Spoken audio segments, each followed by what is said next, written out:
Okay, I think we're live.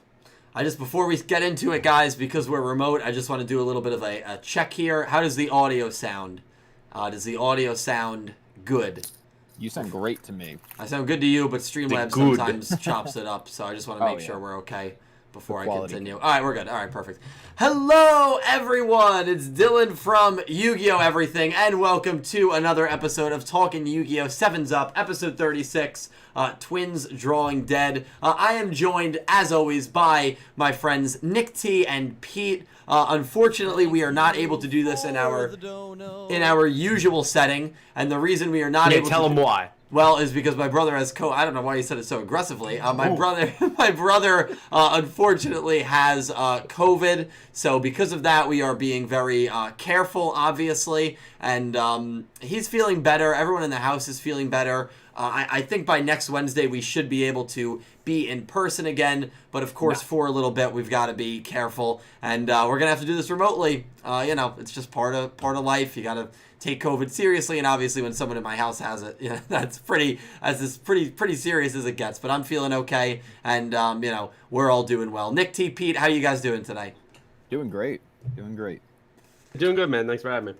Happy to be here as always. Yeah, of course. I'm happy to have both of you guys, and thank you all so much for coming by. As always, we really do appreciate that. So yeah, it's going to look a little different. It's going to sound a little different, but hopefully it's true. It still works out, and everything still is fun and enjoyable, and we appreciate making us a part of your Wednesday nights. So I want to start the man in the corner now. The man in the corner, that's right. Can I interject, Dylan? You have to move the mouse off the screen, bro.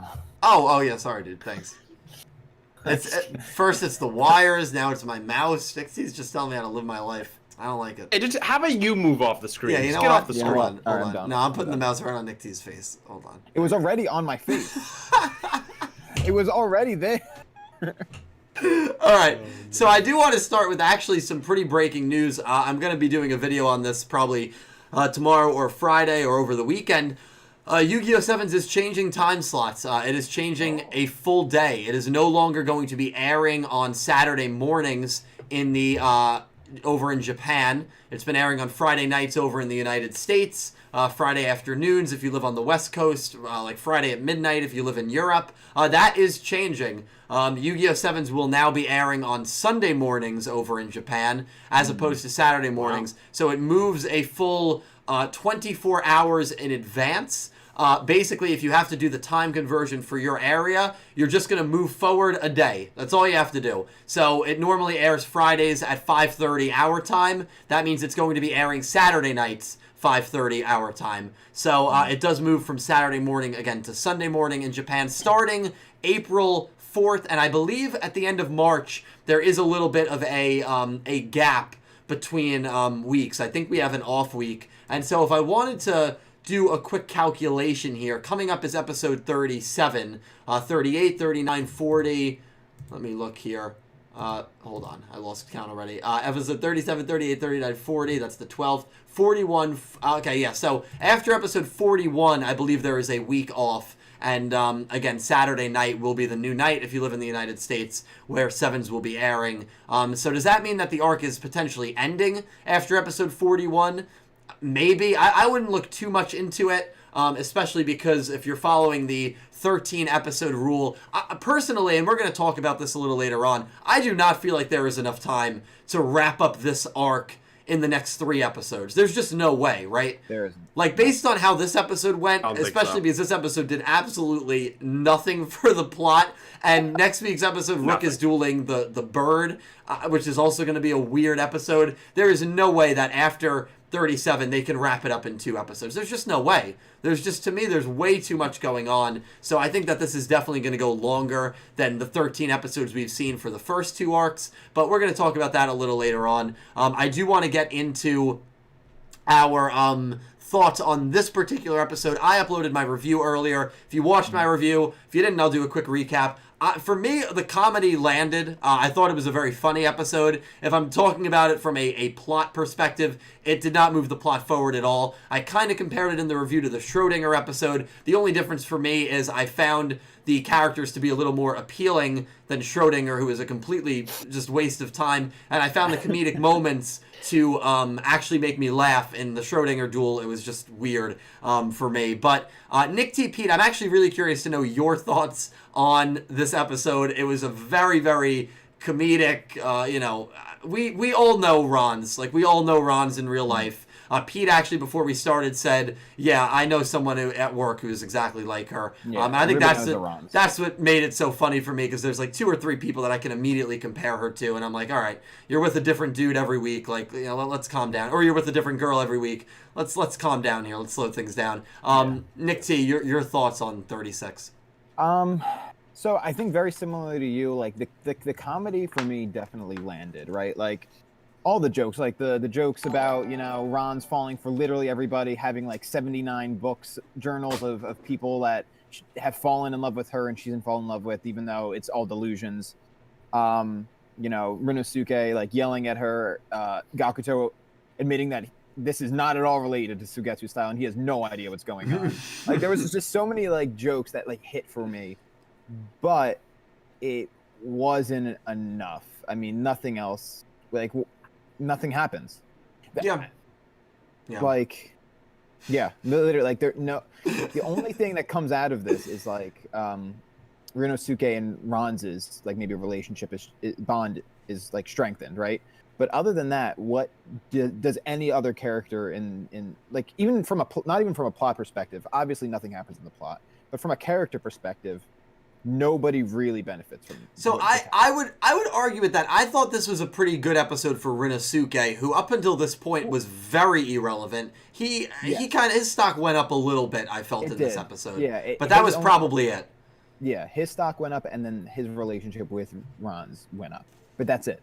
Yeah. All our main characters did not benefit or falter, for that matter, from this episode. One interesting thing that I kind of picked out of it that maybe slightly explains the next episode, the fact that, like, based on the sparring, like, the pigeon is absolutely stronger than the person. Yeah. Than whatever his name is. Sure. And at first, like, when we first heard, like, oh, he's dueling a pigeon, we were just like, what? He's gonna lose to that freaking pigeon, dude. Somehow he's a threat, more of a threat than the actual human being, and that's hysterical.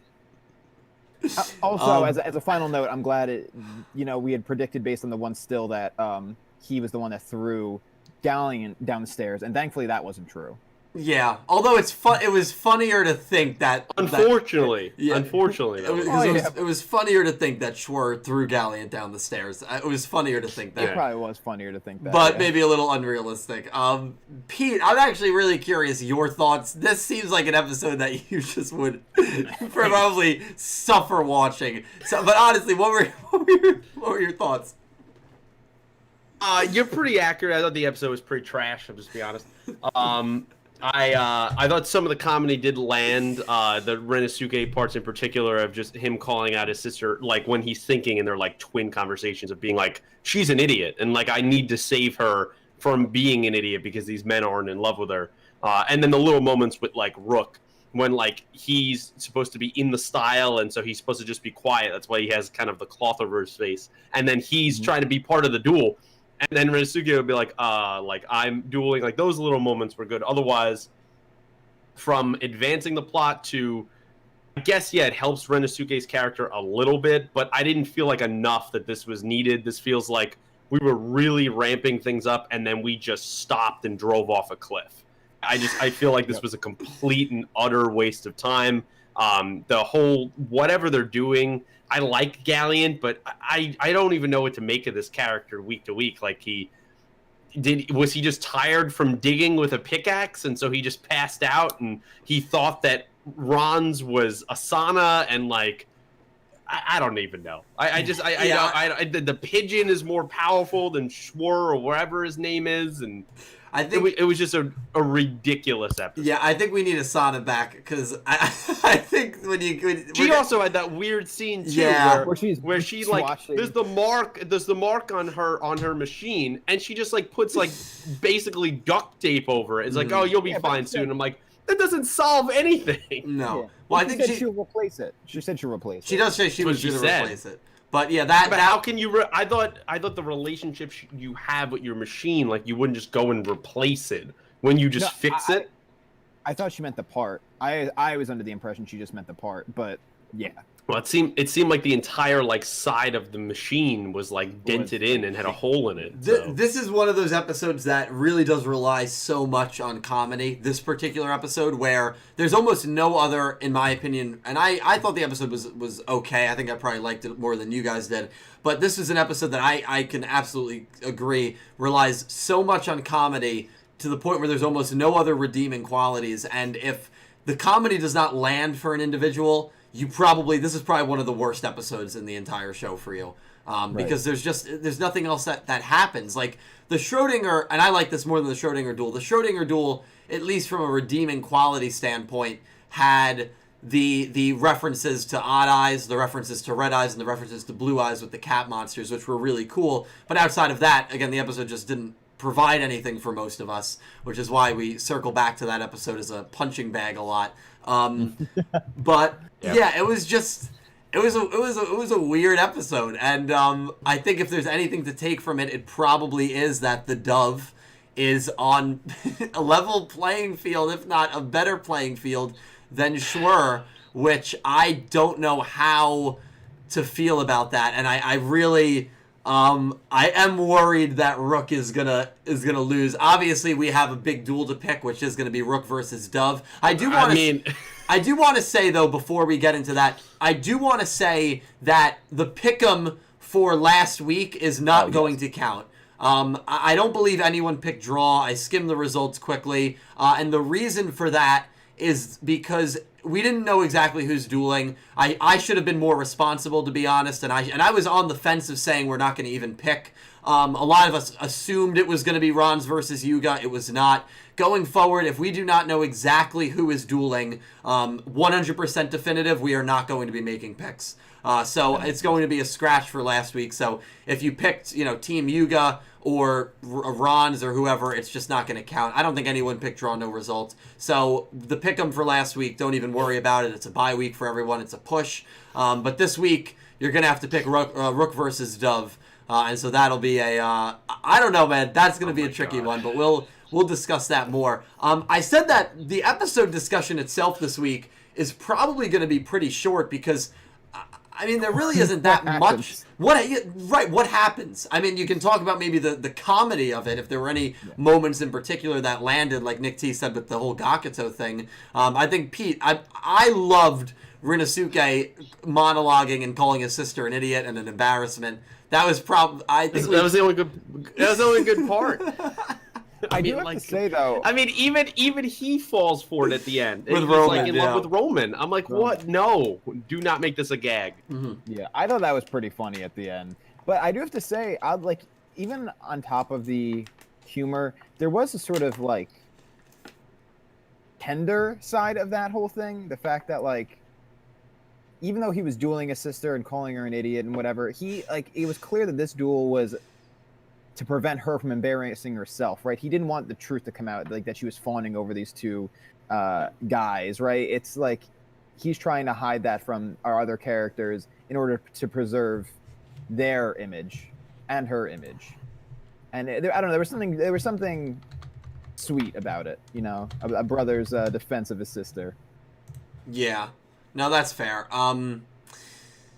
Yeah, and at the end of the day, they're twins. It was kind of hard. I feel like you're just grasping at straws during this episode. No, that's really the whole thing. That's the only other perspective that you could take, though.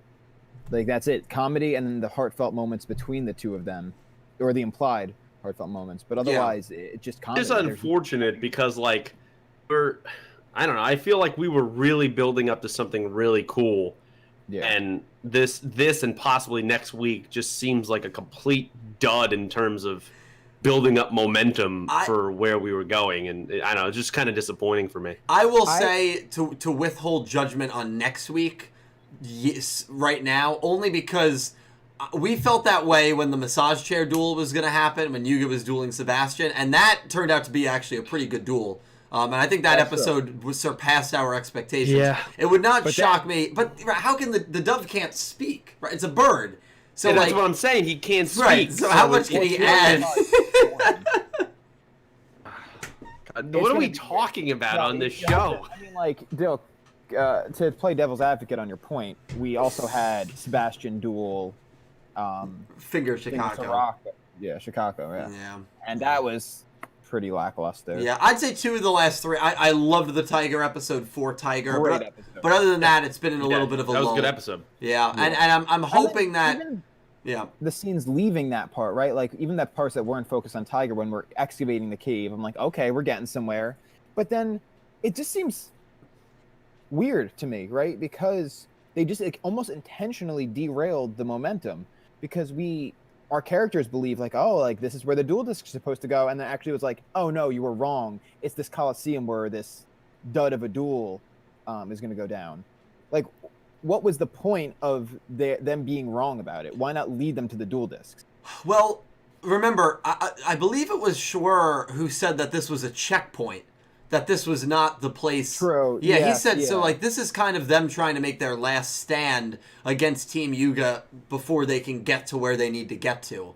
So I think the main objective of what they're doing is not completed yet by arriving at this underground Coliseum. This is almost like a fail-safe area that Goha 6th or Machine Cavalry Club put there. You know what this episode reminded me a lot of? It reminded me a lot of the duel we got right before Yuga versus Neil, which was very, very kind of pointless. Remember Roman dueled Arata? They brought back Arata and had Roman duel him, and it was a nice win for Roman. But there was no really point of that duel, just almost to kind of like buy time and kind of like transition us slowly into Yuga versus Neil, which was an amazing duel. So I'm hoping that's when that she gets hangry, isn't it? No, that's when she gets emotional. Emotional, right?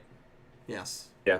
The varying hyperness of increasing her power. Right. Yeah. Yes. But no. So I'm Arata dueled more times than Roa. Yeah, that's sad. But someone said, wait, Rook was the one. Wait, was Rook the one that dueled him the second time or the first time? Rook dueled him the first time, but they brought Roman dueled him the second time. Yeah, Roman dueled him the second time. Interesting. No, was it, or was it the other way around? Oh, maybe it was the other way around. Oh, you know what? It was the other way around. I'm sorry. Yeah, Rook dueled him the second time. Yeah, I mean, so it was Roman, which actually he wanted Roman again, and Rook dueled and said, right, they kidnapped Rook. Which actually that was even, I would say, worse, because Rook dueling Arata, and that's it. You know Rook's gonna win. There's absolutely no. It would have been better if it was Gakuto or a character that maybe this is gonna be more. Yeah, because it was It was Rook when he the second time, pulled in. He pulled in Rook, and then he was scared to go against Rook because Rook's the one that uses demon power to short circuit his cheating, and then he couldn't do it because he didn't have the watch. Mm-hmm. That's right. But like, why bring back that character for that duel? You know, I'm hoping that this was kind of the moment we'll look back and say, all right, yeah, that was kind of a bit of a episode, but it was right before things like really heated up. But we'll see. There's really not much else to talk about. There's just not.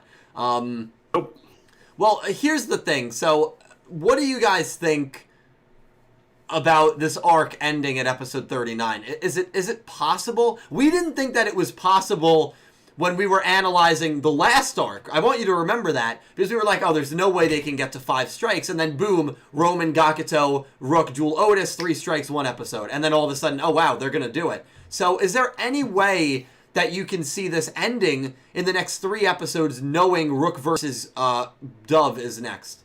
Well, I would say for last arc was different, because the only reason we said that, right, that is there's no way, because physically it seemed impossible, was because there was a specific thing that had to be fulfilled, right? The strikes. Right. Here, just plot wise, it would have to be rushed to make that happen. It would feel very rushed. Because the only way that it could happen is if Rook beats Dove, and then it's Yuga versus Asana in 38 and 39, and that's it. Yep. That would feel very... That would feel quick. Because then you don't get Schwer dueling, you don't get Roman dueling again in this arc, and it just feels like there's a lot of... It just feels like it's quick. Yeah, it would feel very quick. I would not be happy if it was ended on 39. Yeah. Because, it's like, unlike the last arc, which, even though it was fast and they found a way around the whole 5, strike thing, it ended on a good note, and like it didn't end up feeling too rushed. Here, there's just I can't see it not feeling rushed if they ended at 39. Yeah, Pete, your thoughts on it? I think it will end on 39. Unfortunately, I don't want it to. I really think, just as you described, going right into Asana, probably 38, 39. I just think is really dumb. And it feels like we're gonna have so much wasted potential, and then we're just gonna. We've been building this up. We kind of hit a lull here in the 2 of these 3 episodes now, maybe next week as well, and then we're just gonna be jumping to someone totally different in episode 40. I just wouldn't love that. So it would be nice if they kind of break away from this 13 episode arc format. I just have a feeling they're not gonna. I agree with you. I actually do believe that it's going to end in 39. Jesus. Yeah, I think it's going to. I mean, my only hope is that maybe it ends in 39, but it doesn't, where like there's still a lot of things, a lot of fallout from this arc that carries over. Right. You know, I don't know if I love. The one thing that I wouldn't love is Yugioh. Yugioh's obviously going to beat Asana, you would imagine, the next time they duel. Yes. But the more time between he pulls out. He's going to pull out a maximum. He's going to beat her, and then like she's sort of an ally like Neil. Like, are we going to do the same exact thing again? Yeah, I know. It would feel repetitive. Formulaic, yeah. Formulaic is a good word. I would have liked to see Asana duel again before she duels Yugioh. That didn't happen with Neil. But I'm worried that, you know, we're going to look at it and say, well, Neil and Asana did beat Yugioh, but that was it. They didn't really do anything else. So, I mean, I'm not going to discredit them for beating the main protagonist. I mean, especially in Asana's case, it's a rarity for a Yugioh girl to do that. It's a huge accomplishment, but it's definitely going to feel a little bit of wasted potential where you would have liked to continue to build up these characters so that the next time they do duel, you're like, well, is Yugioh actually strong enough to defeat Neil? Is he strong enough to defeat Asana? Where if you give them a rematch, the Yugioh-Neil rematch was very quick. At least Yugioh-Asana, we've had more distance between it. But the more distance, the better. Yeah. And, yeah, I don't know. It is going to feel kind of quick if Rook beats the bird. Schwar never ends up even dueling. And then Asana's only other duel, she loses to Yugioh again. So, yeah, I don't know if I would love that, but I think that's probably where we're headed, to be honest. I'm not happy with it because like you have to consider, if you consider a total amount of content in the episodes, we probably to get to 39 or to finish 39, we have about like 60 minutes of show, right? Yeah. We still would have to address and should be talking in detail about the deal that Asana has with Mr. Goha and Goha Corp, because there's something weird about that. The whole thing about her family tradition, which we got a flashback once and haven't really addressed much since, other than her desire for tradition. Yeah. There's just so much, and like packing that on top of 2 duels, and wrapping it up, and you know, throwing whatever else in there, it just doesn't seem like it could come out good. Right. And remember, in these next 3 episodes, if it does end at 39, they would also need to discover the secret of how they even got maximums. So all of that would need to happen in the next 3 episodes. And it's definitely possible. It would just feel very... I think that's what's gonna... Yeah. Right. Yeah, I think... Let's make these things happen and not talk about them at length. Yeah. Yeah. I don't know. I don't know what's going to happen. But it's definitely interesting. And hopefully maybe we're wrong here. Maybe it will go a little longer, or maybe there's some twists that we don't see coming that will be very shocking. You know, at this moment, I don't think we know anything about 38. So we only have 37. If we had the 38 summary and it was Asana versus Yugioh, then I'd say, yeah, it's definitely ending after 39, right? I mean, there's no doubt at all about that. But when was the last time we haven't had any information on the... It happens. It's not. We'll get 38 information on Friday. Yeah, I feel like it's been a while though. Like usually we have 2 episodes in advance. Yeah, usually, but you know the leaks are a little weird. So yeah, it's not consistent. No, it's not. Especially with them moving a day now. So exactly, yeah. So for those of you not aware, they are moving from Friday to Saturday, or Saturday to Sunday morning. Excuse me, in Japan. I wanted to ask you about that. Yeah. Does that concern you at all? No, it doesn't, because it's still a weekend morning. It doesn't concern me one bit. It would concern me if it was like to a weekday, sure. Yeah. But I feel like I don't know. I feel like Yeah. it's a slightly less ideal like time slot. I don't know. That it seems like they're making room I mean, for more important it speeds it up IPs. for us. It speeds it up for us. That's great. But like, Yeah.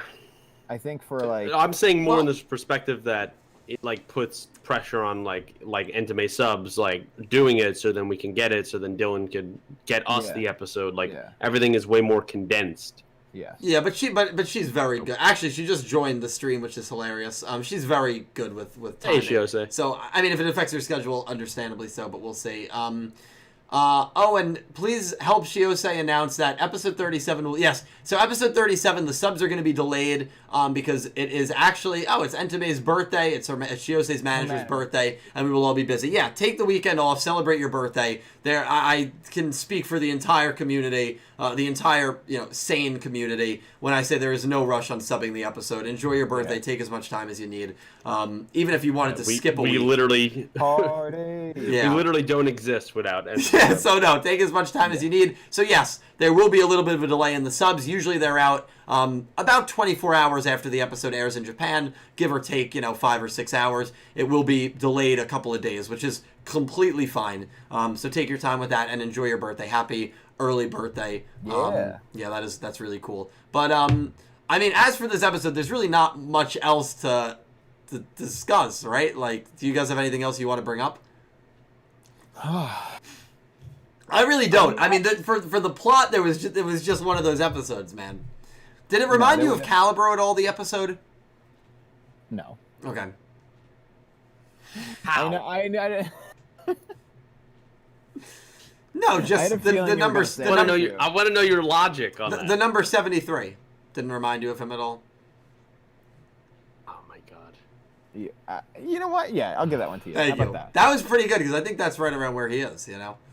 It's. I mean, except it would in Caliber's case, it wouldn't be him fantasizing where there would just be journal diaries. He actually did it. That's right. He went out and put up the numbers. He probably has a full journal detailing every single thing about that experience. I don't think he remembers most of their names, to be honest. No, well, he can omit the names because if he doesn't remember them, but he can, he sensory memory. He can remember how he felt, Deep breaths. We hope to have if this arc does actually end after 39, hopefully Shiose's manager can come on and make the drive down. What would that episode be? That would be 37, 38. That would be March 10th. Oh my god, hopefully. That would actually be amazing. We definitely want to have her on again. Jesus. So that'd be the one actually good thing about the arc ending after 39 episodes. Yeah, I mean, I guess, but like that's a lot of pressure for everybody involved. What do you mean? Yeah, I know. Including, it's like, oh, hey, just show up in a month. Oh yeah, you're right. Yeah, it might not be enough time. Drive the amount of hours it takes. I know. I always forget that it's not like it's a 30-minute drive. Like it's a good. It's like 2 hours, isn't it? I think it's longer than that. I think it's closer. I think it was longer. Yeah, I think it's closer to 4. But we'll work out the deets. Nothing to rush there. But anyway, we're good, right? I mean, we did the episode, so we can move over to That's it. I know this is. It's foreign to you. Let's go over, bro. What? We can. Saying it's foreign to you to move on this. I know. I like to talk in depth. Nick T, you kept track of the donations. I have all that. Yeah. Do you actually want me to share them, or do you want me to just read them? If you want to read them, that'd be great. I mean. Yeah, I'll read them. Also, but before we do that, I did want to bring up. I really liked their decks. I think the decks were cool. The ace monsters were cool. The aces were awesome. What are your thoughts? Because in today's review, I was a little critical. I mean, for me, being any sort of critical is kind of out of character for me. A little critical on the rush duels. I thought I feel like they're like kind of a weak point of the show at the moment. Do you agree with that or no? I don't, but again, that's because I like the short formats. Mm-hmm. I prefer the short formats. So as someone who wants to use this as a vehicle to progress the show, I'm fine with it. Yes, it is a little redundant a lot of the time. But there are duels that are more or less like great, Yeah. Yeah. Pete, I'm fine with it, but that might not be a shared experience. No, I think it's pretty split. No, I mean, I've said from the beginning I'm not a gigantic fan of rush duels. I don't know. It's just I don't mind progressing the story quickly. It's just it doesn't build up a lot of tension for me, especially in some of the bigger duels. It's just not my preference. I rather the old style of dueling. I feel like it has a lot more creativity and possibilities, and at the moment, rush duels really just doesn't have that.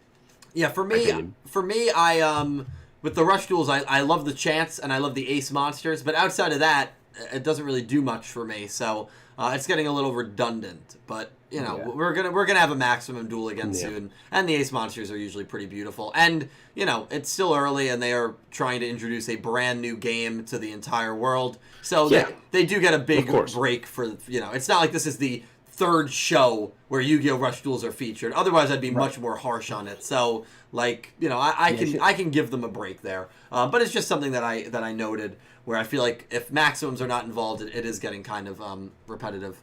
But we'll go to some donations. I mean, we pretty much it's not really anything else to go over, Yeah, we actually have so many donos tonight. Yeah, I usually don't watch the chat, and I'm trying not to because I get very easily distracted.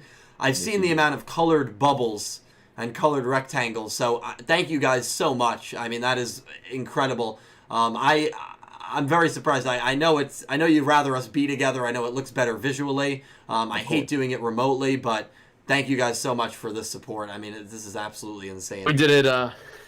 We did it for months, so we did do it for months. Crazy to think. Yeah, like we were really doing that thing. Yeah, thank you guys so much. Seriously, I'm in the.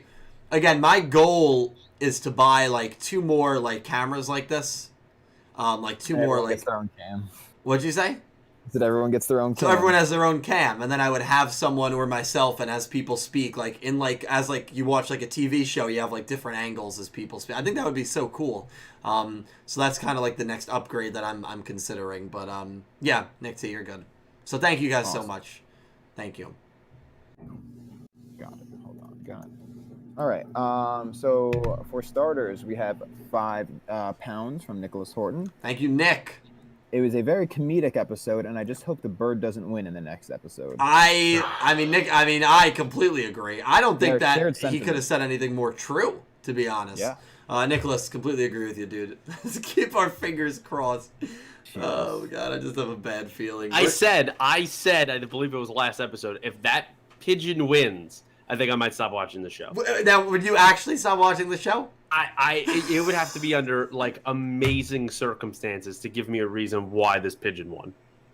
Yeah, it would have gave Rook his first loss. I know. It would oh God, I would not be a fan of it. I don't think many people would be a fan of it. So let's hope for the best.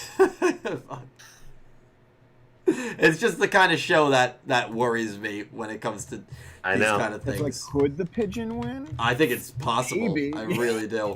Yeah, I really do. Jesus. Like, that's scary, dude. It's very scary. Yeah. Nick T. Thank you, Nicholas. Yes. Hold on. Paste. There we go. All right. So we have 1111 from Sean Gilbride. Of course, Sean. Hope you're feeling better. Thank you, Sean. What rock group has 4 men that don't sing? Mount Rushmore. All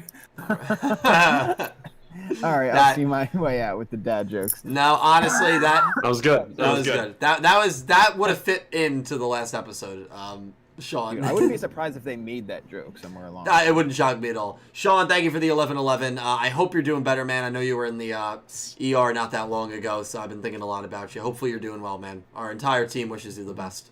Absolutely. Yeah. Hope you're feeling better, buddy. And thank you, Sean. XSlayer64 with $5. Thank you, XSlayer. How's it going, everyone? Hope your day's been going well. Really enjoyed the episode, and I'm getting ready for round 2 of craziness this Friday. Yeah, I mean, Dove, it's going to be crazy. Yeah, I mean, I enjoyed it from a comedic perspective. I have no issue saying it did nothing for the plot, because it didn't. So yeah, I think that this was an episode that is probably going to be very 50-50, where I think most of the Sevens episodes have been enjoyed by a majority of the people that have watched them. I feel like this is more of an episode that is either really a big miss or you enjoyed the comedy and you take it at that. The episode made me laugh quite a bit. So, yeah, I enjoyed it as well, XSlayer. But from a plot point, it really didn't do anything. But it was a fun episode. But thank you, X-Slayer, for the donation. And you're X-Slayer, you're crazy, dude. He's a madman. We've Ice Aiden with $5. Ice Aiden, thank you so much, man. Ice. What if Rook loses to the bird and Roman beats the bird owner? So Pete would leave. By the way, is Calibro? Do you think Calibro like low key quit? Because every week he tells me that he's not able to do these, but yeah, he's done, dude. I'm starting to think that he actually quit. I think he. I thought you fired him. No, I didn't fire him. I've begged him to come back. Warning. We warned him. I begged him to come back. It might just be the trio now. I mean, that might be Maybe. It. Yeah, and then if Rook loses next week, it might just be the duo, dude. Yeah, that's it. Let's go, bro. Pete's been looking for his way off talking Yu-Gi-Oh since Into the Brands. I'm gonna host my own podcast on Clueless Gamers every week at this exact time about why Sevens is trash. That's what I'm gonna do in the pitch. Yeah, I know you would never do that. Thank you, Ice Aiden. I appreciate it, man. Next we have another $5 from X-Slayer, of course. Jeez, thank you, X-Slayer. What do you think? What do you think about this arc as of right now, and also rank the arc on what you think is better? Which arc do you think is better? My favorite arc is still Maximum. I think this arc has done a lot of cool things, but it's going to take a hell of a few duels here at the end to be better than Maximum for me. Although I think that the filler duels have been better than the quality of the filler duels of Maximum. Agreed. Yeah, I would say. I think the characters are better. But I mean, I did love Geta. Geta was great, and we haven't seen Roa, so that helps for Maximum. I would say that I would give this arc right now maybe like 7. And it's funny because before these last 3 episodes, I probably would have given it like 8, 8.5. I was really enjoying this arc. I think it lost a little bit of momentum the last 3 episodes, even though I loved the Tiger episode last week, or 2 weeks ago, I should say. Still has plenty of time. You know, it's in a very volatile, you know, because there's only been 10 of 13 episodes this arc, so we'll see what happens. But I'd give it probably like a 7-ish right now. It's probably fallen from an 8 for me, just based on the last 3 episodes, but we'll see how it ends. Agreed. But yeah, thank you, X-Slayer, for the donation. Curious to see what you have to say. Which one you like more? So we have $5 Canadian from Drone President the Controller, which I think is Kemi. It is Kemi. Thank you. The Cursed Draw. I didn't like this episode. Too cringy for me, but I like the decor and the stadium. The same goes for the Aces of the Twins. Agreed. Yeah. Well, that's really it, Cam. I mean, you heard Pete say he was not a fan at all of the episode, and it really just comes down to whether the comedy landed or not. And if the comedy was cringe, then this episode had no backup. Like there was really nothing really redeeming. I mean, I thought Rinnosuke was. His stock again went up a little bit for me, but a lot of that was based in the comedy. And so if that's a trope that you just did not find funny at all, then you probably had a difficult time enjoying the episode. Yep. I found it funny. You know, but most people, some people definitely didn't. Yeah, Pete. You know what it reminded me of when we saw the Coliseum? Remember that card that Lightning had and when he was doing at the end of Reigns? He had that one, like I think it was like a field spell or something that he could put up, and it was the Coliseum. Yeah. That's what I thought of. Yeah. It looked similar. It looked like a typical Roman Coliseum, Galleon falling down it just kind of gave me that nostalgia. Yeah. That's a pretty good callback there. Yeah, I thought that. Yeah, it visually does look very similar.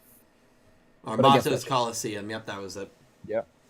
Great looking card. Yeah, absolutely. Yeah.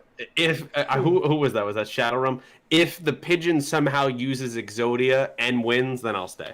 Okay, that's a good loophole. Well, Pete did say if there's like some crazy circumstances that make it happen, then he would stay. But if he just the pigeon. Yeah, the pigeon. That's Exodia. Yeah. Dude, like that'd be dope. He just like throws down the 5 cards. Because you can do that. It's Exodia. You can. I'm just trying to think. Logically, Rook has to win, right? He has to. You would think, but you don't know. No idea. If they have to get to where, well, right? What if like Yuga sneaks ahead, like Kaizo did with Sebastian? Oh, we don't need another one of those. I'll bide time so you can sneak ahead and then I lose, but I still get this. The thing still happened. Haha, I got him. I think he's just upset because he's gotten a few wrong in the pick'em because of that. It's not about the wrong. It's about the writing. Yeah, doing it once is fine. Doing it a second time, I'd be pretty pissed. Yeah, well, I think they've only done it once, so. Yeah, oh no, that's what I mean. But if they did the same thing again, come on. Yeah. That's also how I feel about this arc. If it goes to somehow Yuga gets a maximum back, beats Asana, and then we're right back to where we started, where it's now Neil, Asana, and the group all going against Mimi and Goham. Like, we're doing the same thing. Right. Right. Yeah. Where is Roa? Where is Roa? Are you asking me, or are you asking the chat, or are you asking I'm asking God? Studio Bridge. Yeah, I want Roa back. I'm going to quote one of my friends here. Only God knows. I have no idea where Roa is. It's one of the great wonders of the Yu-Gi-Oh! Sevens world. Yeah. And, you know, Roa is away. Otis is away. And I don't really get nervous thinking about what Roa's up to. I do get a little nervous when Otis is gone for long periods of time. Yeah, it's like, what is this? Because he just feels like the god of Yu-Gi-Oh! Sevens, where he knows everything that's going on. Yep, and I don't fully trust Otis yet. Maybe I should. I just don't. So that's... I don't think you should. I don't think so. Yeah, he's the character that makes me a little more... I don't know. He's the puppet master behind it. Yeah, I don't know. He created the drone. Maybe. He said Okaiba. I believe he said Okaiba. I mean, come on. Well, he is. You know I believe. Right, he is. Yeah, we're not arguing that. No, I'm not going to fight you on that. Well, Cammy. Thank you, yes. Cammy. So next we have 5 Brazilian Real from Caio Cesar Campos. Thank you, Caio. Ranze is insane. She does not know that Tazaki is married. Is she married? Wait, what? That's what he said. Is he married? I mean, he's definitely older, which was weird in itself. Did I miss something? Tazaki Galleon is married? Did we miss that? Was it because he was bathing baby Asana, even though they're supposed to be the same age? No, but I love that as a headcanon. They're not. They're clearly not the same age. Like, no, because they didn't even address, is he old? Like, they were just like, how old is he? Like, we legit have no idea how old he is. We don't. Oh, right. My theory is that he's Mimi's husband. That's probably what Caio is referencing. When did you say that? I think I said it a couple of weeks ago. I said that he's Mimi's husband. He's Yoshio's dad. That would actually be kind of cool. I think it would be incredible. Like, what if like Yoshio like was in the area and he had like a really heartfelt scene and you know Galleon stepped up and Yoshio just goes, "Dad," and then the scene just fades to black. Dude, the two of them walk off in the sunset. It's like, what are you doing in the 6th grade? Hey, his mom posed as an elementary schooler. That's why it would actually be funny because both of them would be posing as elementary school kids. That's one of my favorite crack theories. There is nothing to back that up. But in my head, unless proved otherwise, Galleon and Mimi are husband and wife. Wait, did she ever address what happened? Did she say he just walked out? The dad? No, she never addressed what happened with the dad. No, she never said anything. Definitely implied that he's not around though, right? I mean, oh, absolutely. Yeah, he went out for a pack of smokes and he never came back. What if they said that? What if they used that joke? For a pack of I would die laughing. The actual line I guess he won he went out for a lottery ticket and I guess he won because that was 15 years ago. Oh god. Oh jeez. That is good. Yeah, but anyway, Caio, that was funny, dude. Missed you last week, man. Thank you for the donation. Make sure. So we have $5 from Shark King 101. Thank you, Shark King. Thank you so much, dude. Do you think we will ever see ritual or fusion monsters in Sevens? And do you think Yugioh will use a new 7th road monster in his duel with Asana? I don't think he's going to use a new 7's road monster. I think he's going to use a new maximum. I think we've seen the ace that kind of counters maximums that he's going to use, which is a really cool ace. Shark King, first of all, thank you so much for the donation. I really do appreciate it, man. As for whether we're going to see fusions or rituals, I really hope so. The reason I sighed is because my bold prediction of 2021, it's not really a bold prediction, What's goal? Was whether we were going to see any old methods. I really hope so. You know, we don't need to see every old method. I don't even know if I would want to see synchros and everything in this game. But rituals and fusions are so basic that I would have easy to incorporate. Yeah, I don't think it's overstepping in Rush Duels if you incorporate those methods. So I think there's a good chance. I think there's a decent chance that we will. I would put it at a genuine 50-50. I think that's exactly, and you don't have to even do it every episode. I think that's exactly what Yu-Gi-Oh! Sevens needs to kind of spice up their duels, give their duels a little more variety. Because right now we're seeing a maximum summon 1 out of every 10 duels, right? We've seen 3 maximum duels in 37 episodes, 36 episodes. So we're averaging, and we're probably going to see 1 more before episode 40 if Yuga and Asana round 2 happens. So we're seeing a maximum in every 10 duels. But in those 9 duels, give us, every now and then, just give us a fusion. Give us a ritual, you know? It doesn't have to be oversaturated, but I think it would be cool. I think it would give it a nice spice that I think Rush Duels are missing for a lot of people right now. I agree. Really agree. We have another $5 Canadian from Cami Mingo, German president of the controller. Thank you, Cami. I hope it's Luke who wins. I will be pissed off if the pigeon will win. So another person saying... I'm actually very nervous that a lot of people are going to revolt if the pigeon wins, because they've done such a good job of building up Invincible Rook, right? Rook has not lost... Isn't it crazy that the first time that I'm genuinely worried that Rook might lose is to a freaking bird? For a pigeon. Like, isn't that in itself is ridiculous? But this is the most concerned I've been for a Rook loss probably since he dueled Yuga in episode 2. And back then it didn't really matter if he lost. But you've done such a good job to build up his character so much to this point where, like, and I'll never forget where Kaito, a lot of you remember Kaito and Zale, when he lost for the first time, it was shocking. It was insane. And I really do believe that having Rook lose to this bird would be a very big missed opportunity. And I think he's got to get his first loss against a character that is going to be a memorable character. Asana would have worked well. Even if you want to build up this Schwer guy a little bit, fine. But I'm just nervous that it's going to come to Dove, and that would be... Me too. Me too. It'll sure be memorable. Not for the right reasons. Cammy, thank you for the donation. We have £10 from Nicholas Horton. Thank you, Nicholas. That's a nice donation. Thank you so much, Nicholas.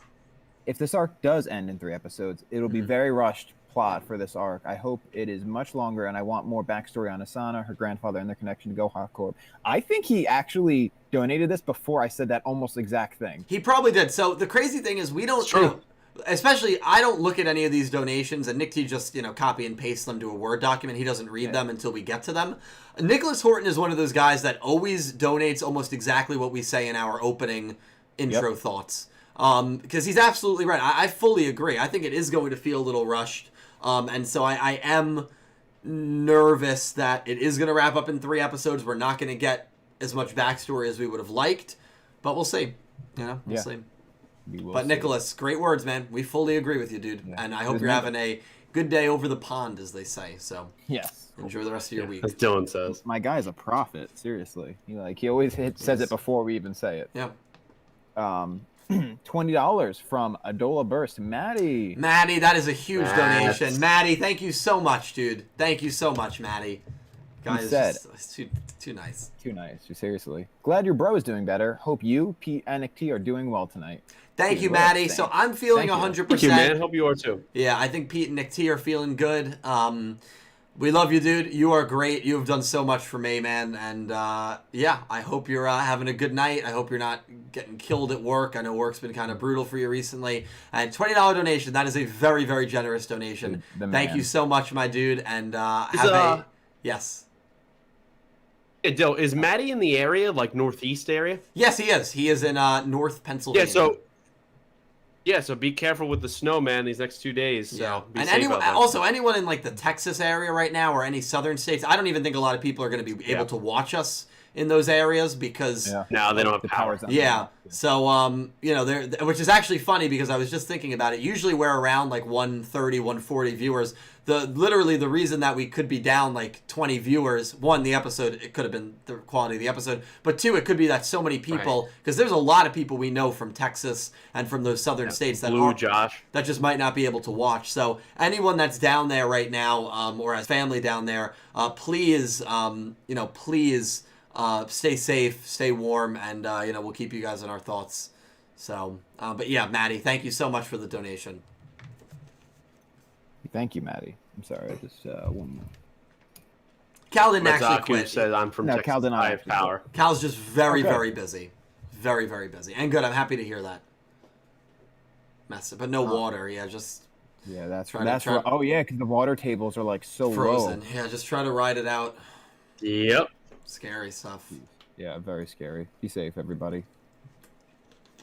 We have $5 Australian from Dr. Kevin.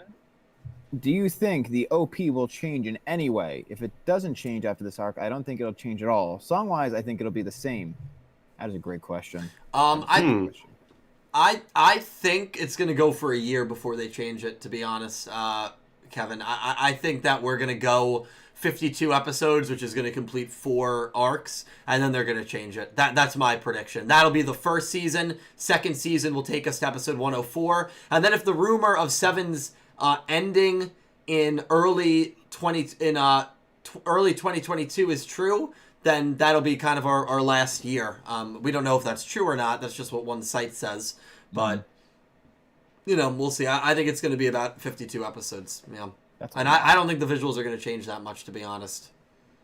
I hope I'm wrong. I hope the opening changes very soon. But I'm glad they've been doing like little visual changes throughout. The ending too. They've kept the ending very fresh, but I think a good job at the ending. I think it's time for a switch. I just think they're gonna wait a full 52 episodes, a full 4 core. That's so long, dude. Yeah, I agree.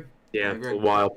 At least it's not like Go Forward, which ran a similar length, but they just never did anything with it. Yeah, Kai Waters literally said like brains. Yeah, that was rough. Yeah, Go Forward lasted.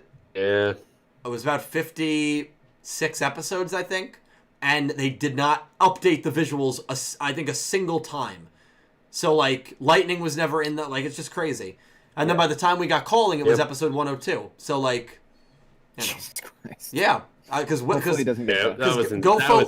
I can remember off the top of my head, Go Forward debuted in 47, and it lasted until 101 or 102. Oh, my God. It's crazy. Yeah. And then we got Calling, and Calling lasted for 17 episodes because the final season was cut short. So, it's crazy. Jesus. Yeah, but good question. Really good question. At least it's a good song. At least it's a great song. Like, Go Forward? But still, no. Well, Go Forward. I like no better. Yeah. I very much agree. And I like Calling way better than Go Forward as well. Yes, Go Forward was probably my least favorite opening musically, actually, because I think I like With the Wind more too. I agree. Yeah. All right, we have another $5 from 15. Thank you, 15. Thank you so much, dude. What's good, everybody? Glad to see you guys are well. What's going on, man? What's good, man? 15. Thank you so much for the donation. I hope you're doing well. And thank you so much for coming by. And I hope you have a great night, dude. Yeah. Much love to you, man. We got to link up with him soon. Yeah, we definitely will. When COVID clears out, 6 months, we'll hopefully be able to have more people on. Yeah, that'd be great. Hell yeah. We have another $10 from Shark King 101. Thank you so much, Shark King. Jeez.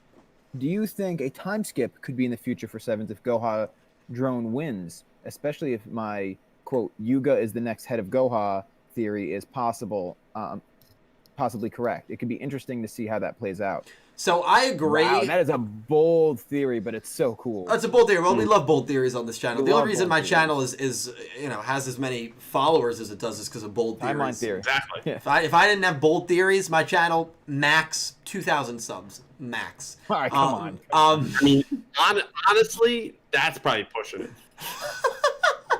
it. Pete's right, and I appreciate Pete for being honest with me.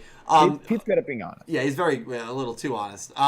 But Shark King, thank you for the very generous donation again. It is a crazy theory. I will say that I personally do not think they're going to do a time skip. I think they want to keep it. I think they want to keep everything young. I think they want to keep it young for, you know, comedic purposes, and so it's easier for younger, newer fans to relate to the story. I think the max time skip they will do is maybe 6 months to a year, but I cannot see them doing a time skip of more than a year. But it is a really interesting theory. I mean, what do you guys think about that? I like the whole thing. I like the idea of like this sort of Goha drone winning, them sort of taking over, then maybe Yuga. I like that theory in general a lot, but the idea of a time skip, I could deal with it. I think it would be interesting. Obviously, it depends on the approach, but I think it could be cool. Yeah, but I don't think it'll happen just because, yeah, just like you said, they're trying to keep it young and fresh, lighthearted. Yeah, lighthearted. So. I just don't see those tones changing. You know, exactly. A time skip has too much potential for things to turn too dark for the current target audience. Yeah, absolutely. Pete, I agree. I think a time skip would be awesome. It's probably not going to happen. Mm-hmm. Yeah. Interesting theory though. Yeah, Nick T? Shout out Ramsey with the give me the ada mimi. next donation. That's good. That's good. That is good. I'm not disagreeing. Solid Snack with $5 Canadian said, great episode. Rinnosuke the GOAT. Draws like this are always interesting, and honestly, ship Roman Suke or Romanosuke. Time slot changes. Hoping for more Yu-Gi-Oh. Yeah, I'm down for Romanosuke. I love that ship name. That's a great ship name, dude. That's a really good ship name. Yeah, thank you for the donation, Sora. You're a great dude. I really appreciate it. And yeah, Roman is like the antithesis. Her and I feel like Aoi's Eyes, and even to a degree, we're both like the antithesis of what most Yu-Gi-Oh girls are, right? Most Yu-Gi-Oh girls have, you know, crushes on the main protagonist, or actually it's always on the main protagonist. I know you've seen it with Alexis early on in GX, and I'm sure even with Taya to a degree in Duel Monsters early on. But like Aoi did not fall under that trope, and Roman does not fall under that trope at all with any guys. Like there is no romantic interest, period. No, not at all. So it's kind of cool that you have so many different girl characters and so many different personalities. Like last week, Tiger. She probably will. I don't think she'll ever find a guy that can keep up with her lifestyle. To be honest, she will be independent and single and strong as hell for the rest of her life. And then, you know, Ron's, I feel like, can't live without another guy. So like, you know, it's nice that they all have different personalities in that regard. Even it's fun to watch. I definitely agree.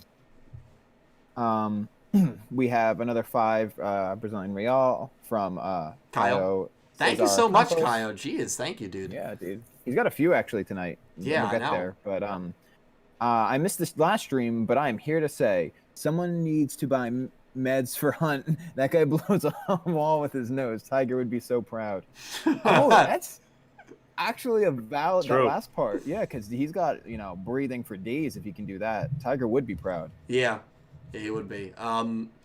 Yeah, thank you, Kyle. We missed you last week as well, dude, and thank you so much for the donation. I really do appreciate it, man.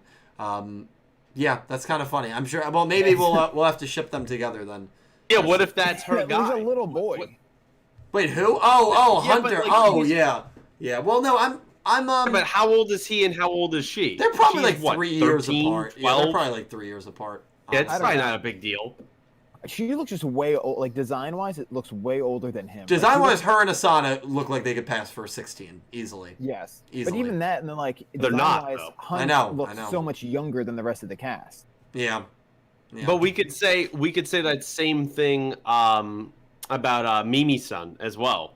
He looks extremely young, and he's really not. Yeah. Yeah, that's a good point. Well, he's still younger than our crew, though, right? Because Mimi by a year, I think. The same age. Yeah, maybe. Yeah, I think it's just 1 year. Yeah. So yikes.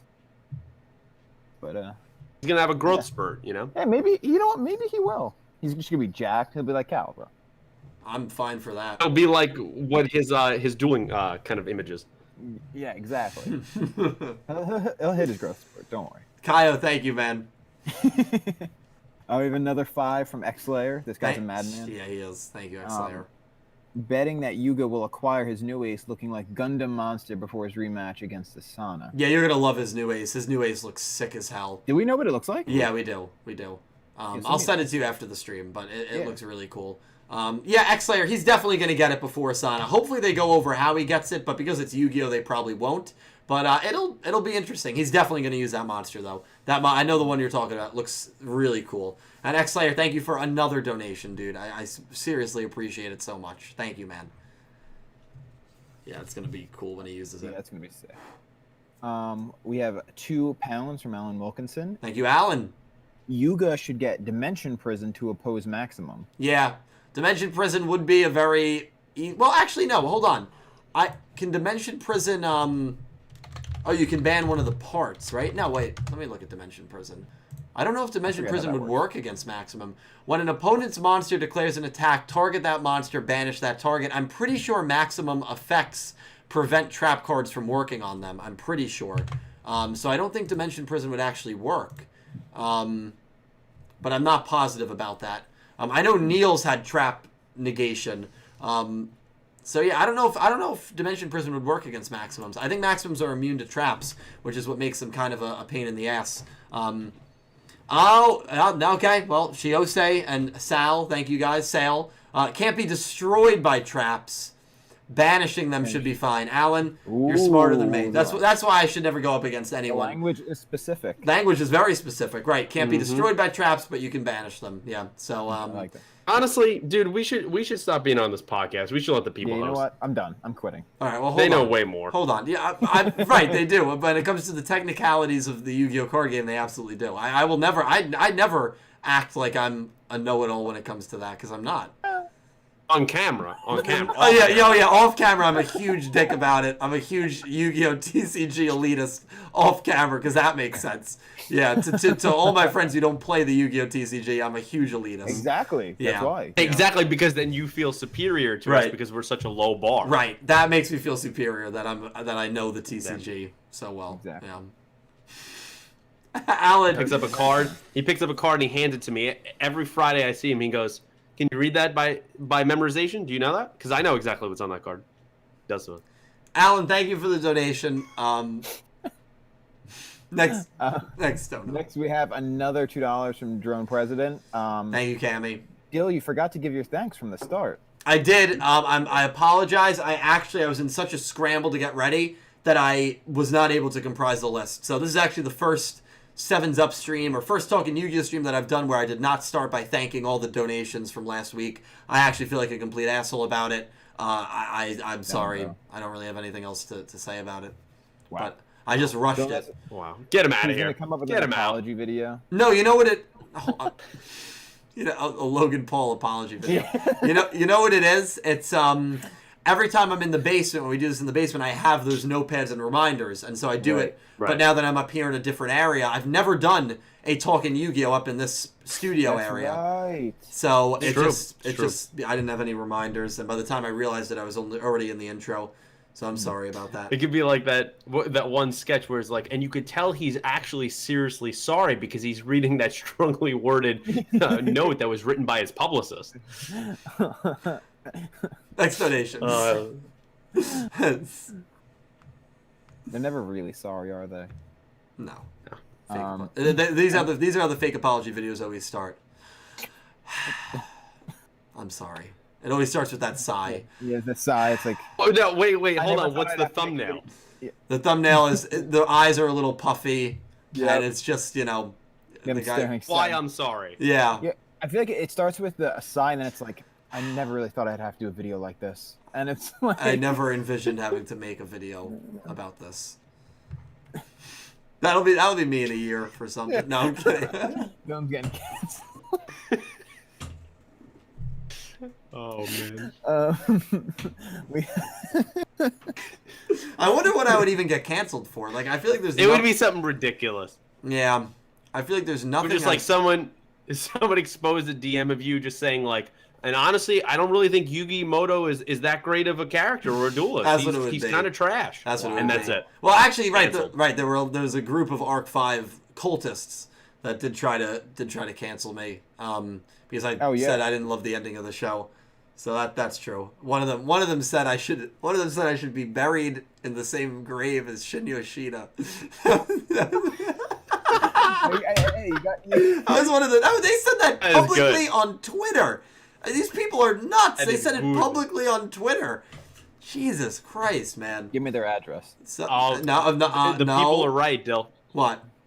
The people are right. You get canceled because you never come out with the timeline videos, so the community cancels you. That's actually valid. Mid-March. I think That's the that's a new good ETA for the Mid-March. timeline. The new ETA. We're gonna.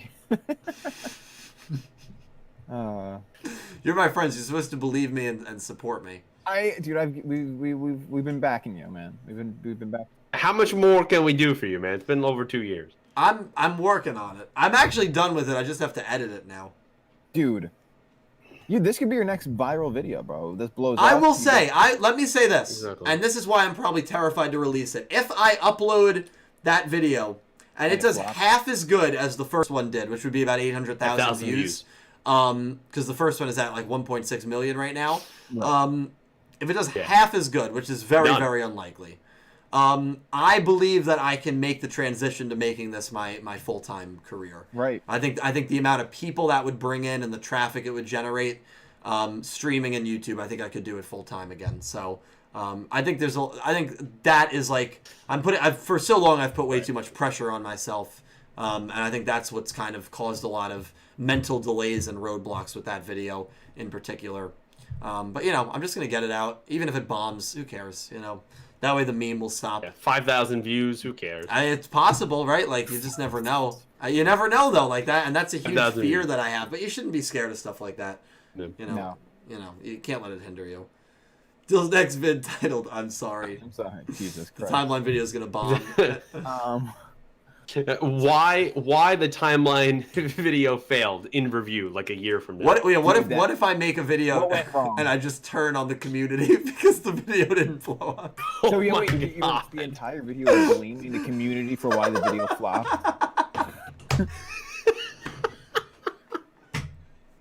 Oh God, that would be amazing. I would live for What that. if I to just watch you lost my destroy mind? yourself. And you get videos by other like Yu-Gi-Oh tubers. What happened to Yu-Gi-Oh everything?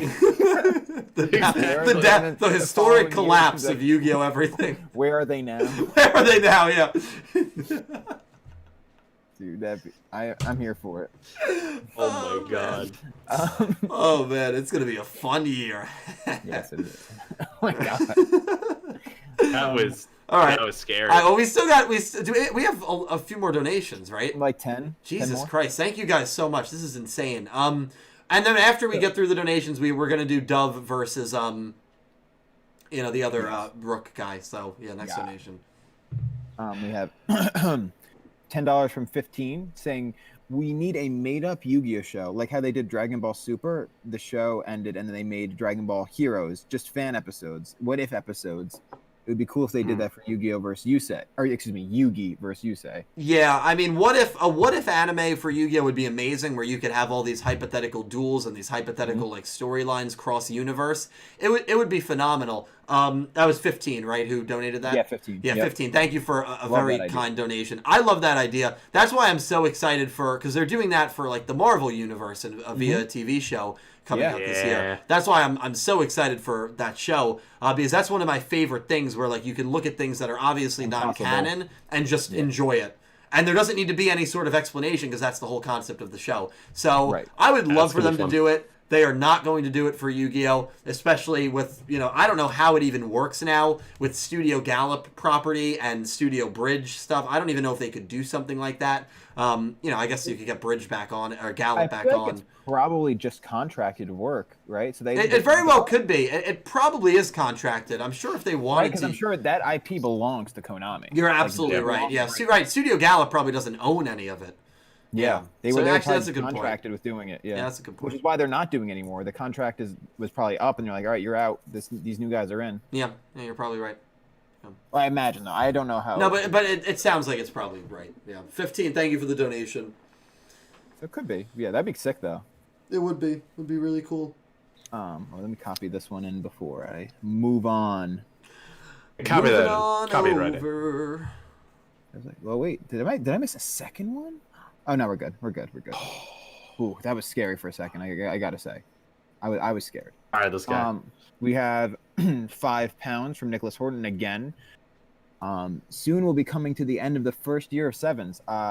52 episodes, season 1. How many years remain for this current Yu-Gi-Oh show? So Nicholas Horton, great question. Thank you so much for another donation. The reason I always say, is it going to end in early 2022, is because there was a website that definitively stated when the show first began that Yu-Gi-Oh! Sevens was running from spring 2020 to spring 2022. Definitively stated that. And a lot of people, I guess including myself to a degree, latched onto that as potential proof that the show was ending in 2022. I think the truth is that website probably has no idea, and that very well could just be a placeholder date. If we're basing it off of previous Yu-Gi-Ohs, obviously it's going to go to spring of 2023, and we probably have 2 full years left. I don't know, so it's hard to say. So we're probably going to go to either 1 more year, which is about 100 episodes, or 90 episodes because of the COVID delays, or we're going to go 2 more years, and we're probably going to get to about 130, 140 episodes. I'm leaning towards shorter show. This just feels like it's going to be a shorter show because it's moving quicker, and that's kind of a benefit of doing rush duels. And if that's the case, think about this concept, ladies and gentlemen. This is actually gonna probably make you feel it makes me nauseous. We could be 10 months away from Jump Festa, where Yu-Gi-Oh! 8 gets announced. That actually turns my stomach thinking about that. Oh, shit. Where does time go, dude? That's again assuming that there is another Yu-Gi-Oh! And that's assuming that 2022 will end with, Sevens will end in 2022. That's crazy. That would be nuts if Yu-Gi-Oh! 8 gets announced in 10 months. That'd be crazy. So I don't know what's going to happen. But Nicholas, it's a great question, and thank you for the donation. Hell yeah. Ooh is right. Time's flying, dude. Yeah, I can't deal with that. Oh god, man. We have $40 from Anonymous Anime Lover. Anonymous Anime Lover. Oh my god. In with that. Thank you, Anonymous. Thank you so much. And she said, "Hi Dylan, Nick T, and Pete. This is to show my continuing support, just as you and Nick T are followers of my Twitch channel. Yes. Figured out, can't upload video until partner status. Need to catch up on Sevens. Long live Yu-Gi-Oh!" Anonymous Anime Lover, we were worried about you for a while. You came by my my Twitch recently, which was a pleasant surprise. That is a massive donation, a $40 donation. That is a huge donation. Anonymous, thank you so much. I'm happy you're back to work. Most importantly, I'm happy you're feeling better. But I'm looking forward to your Twitch streams. I'll catch them whenever I can. Obviously, I feel like I'm doing something every minute of every day, but whenever I have a free moment, like I did last night, I'll try to stop in. So good luck with the streaming. Anonymous, the Legends tab right there. You're always going to be probably at the very top. You've done so much for me and my channel, and I'm so thankful for having such a selfless human being like you supporting me. Thank you for a massive donation, Anonymous. Thank you so much. Thank you. The best. Seriously. Yeah, she is. She really is. I'm excited. She's great for her Twitch career to take off. Yeah. I hope that she does well on that. Yeah, absolutely. Just have fun. I gotta find her on Twitch. I have not seen her. Yeah, AA Lover. Yep. AA Lover. Shout out. We have $14 Canadian dollars from Sin Cloud. Sin! Thank you, Sin. I just watched one of Sin Cloud's edits today, actually. So that's funny that Sin claimed by. But thank you so much, Sin. I actually made a video. It's a full episode as usual, but this time I used music I thought was more fitting. It's epic. You should see it sometime. I absolutely will. Yeah. So what Sin Cloud does is they take the English dubbed episodes, right, and they put them in an editing program.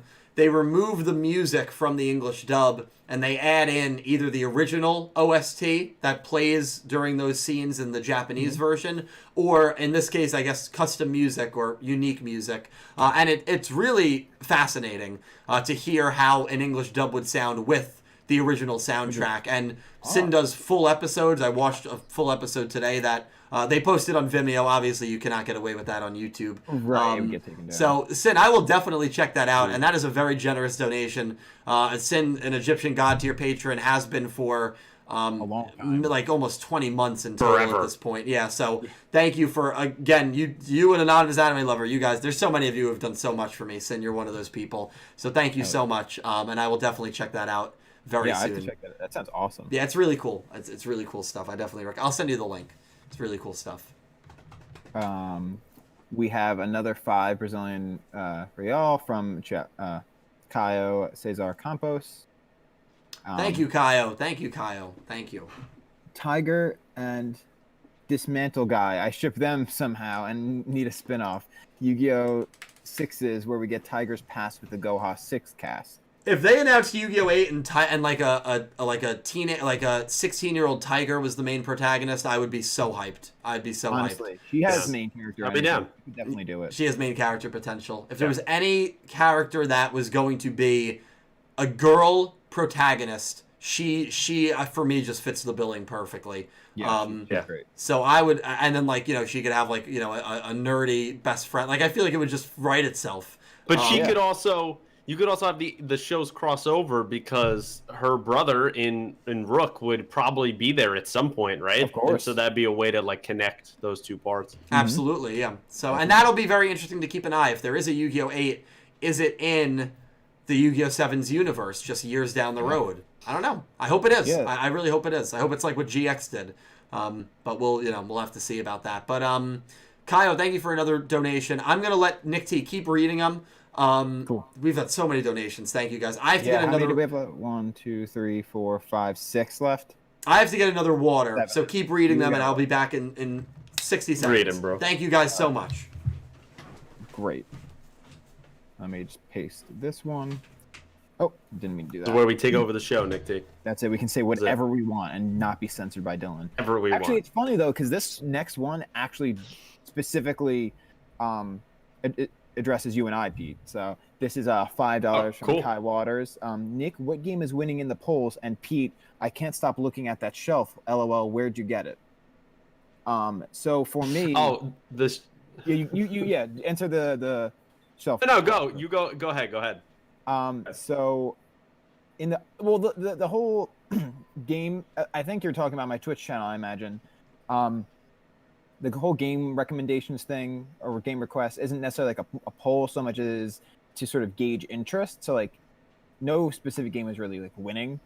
I am probably going to play a little bit of Minecraft here and there just to sort of show off our server as it becomes more of a thing. But also I think I'm going to jump into some, I don't know, just sort of a flavor of the week thing, like some Pokemon Stadium mini games or like a short Mega Man game, maybe a run through of one of the Metroid games, anything really, a Mario Party, run. Why not? It's just like fun, short stuff like that to keep the interest sort of fresh, because I don't want people to sit there for 25 hours of a game they're not necessarily interested in. So it'll be fun. But thank you for asking. All right. Nick T is continue. great. Love watching that channel. So on the shelf there, so I have a Hess Truck collection. Yes. So this is one of the shelves I have in my room. And then like over here, there's like a whole bunch of Marvel stuff. There's like a couple designer knives I've gotten from my friend's father. And then there's Ultron. Ultron sits here. I got this at the Age of Ultron premiere in New York City when my brother and I got invited to that. So we were one of the first people to see clips from that film before they were released to the public. So I got Ultron there. So that's who sits on my shelf there in the background. Hell yeah. Wait, I didn't know. Why did I not know that was a thing, Pete? Yeah. I have some pictures from. I was on Good Morning America. Like you could see me right on the line when they were on and everything. Yeah. So sick. I'm gonna have to track down that clip. It's my buddy. Let's see. Buddy Ultron. Man. That's like a classic looking Ultron. That does look really See, cool. like if I do it like this, he's doing the Hail Hydra, which is how you do Yes. it. So that's why it works out. Hell yeah. That is really awesome, dude. I wish you could show off the lightsabers you built in Disney last year.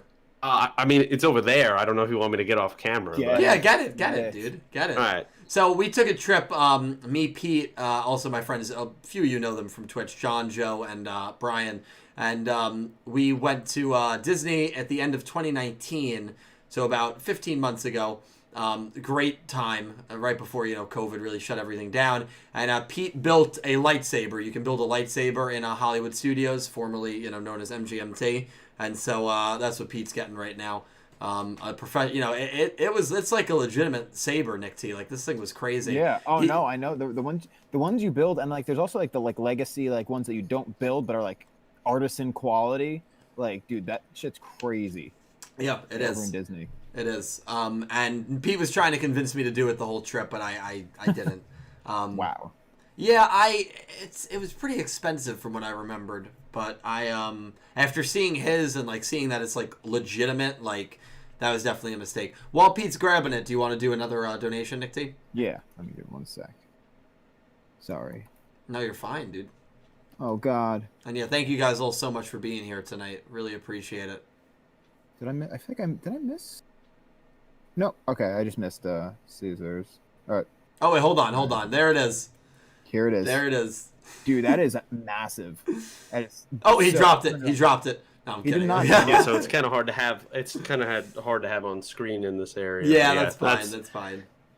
That's it. It's actually the batteries I have to replace. Oh, but yeah. So you can't see the light, but it's sick, dude. So you can't see the actual light. And like it's legitimately heavy. Like it's not oh, like yeah, it's actually really heavy. Yeah, it's not plastic. Like it's legitimate material. Oh. Like it's awesome. It's actual like lightsaber. Yeah. Well, thank you for sharing, Pete. Yeah. If you toured my room, there's like 1 million collectibles in here. So Love that. It's cool. Yeah. What color did you go with? You went with red, right? Yeah, of course. You have to be a Sith, bro. Right. Yeah, I knew Pete was a Sith Lord. Right. Sith Lord. So we have another 5 Brazilian Royale from Kaio. Geez, thank you, Kaio. Yeah, on fire. I think there's another crazy 3 more after this one. Oh my god, dude. Oh my goodness. I just remember Kaizo passed by Sebastian's corpse in episode 35. That feels so dread and came out of nowhere. Sevens sometimes can be scary. Yeah, that was both scary and like sad because that Kaizo left the flowers there for him. But like, yeah, that was weird. Like passing his corpse. Yeah, it was weird. They can be, kind of unpredictable in that way, but. At the end of the day, remember, it's a machine. So, like, I feel like it's going to be brought back to life. And I think that with their emotional scenes, they've done it in a way where, like, Vrains was kind of safe in that way, too, at the end, right? Where, like, Ai's death was very impactful. But at the end of the day, it wasn't a human. Robapi's death, I thought, was very well done. Wasn't a human. All the Ignis and Bowman, there weren't humans. Yu-Gi-Oh! Tends to stay away from human deaths, especially in the last 2 shows, Sevens and Vrains, which is something I've noticed. Especially permadeaths. I mean, permadeaths are never a thing. I don't think Sebastian's going to be a permadeath anyway. But yeah, that was kind of a random scene that didn't really get that was kind of overlooked. Yeah, it's a good point, Kaio. It's still sad though because they are sentient. So of course, oh no, I'm not saying that, but I'm not saying that it's not sad. I thought Robapi's death scene was very sad. I know Ai's death scene, a lot of people got choked up over.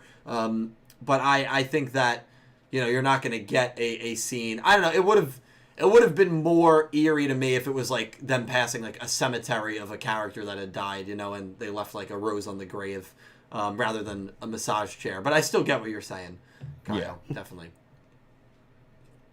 We have another 5 reel from Dude, Kyle. You're spoiling me, man. Thank you, dude. He said, Proxyman Dirk said, quote, Talking Yu-Gi-Oh! Sevens Down as a podcast name for Pete. Each episode of that is going to end with, and I hope you have an awful day. For when you talk shit on... It's like the alternate like nega version of my show. Yeah, like it's the negative zone version where everything is opposite in that version.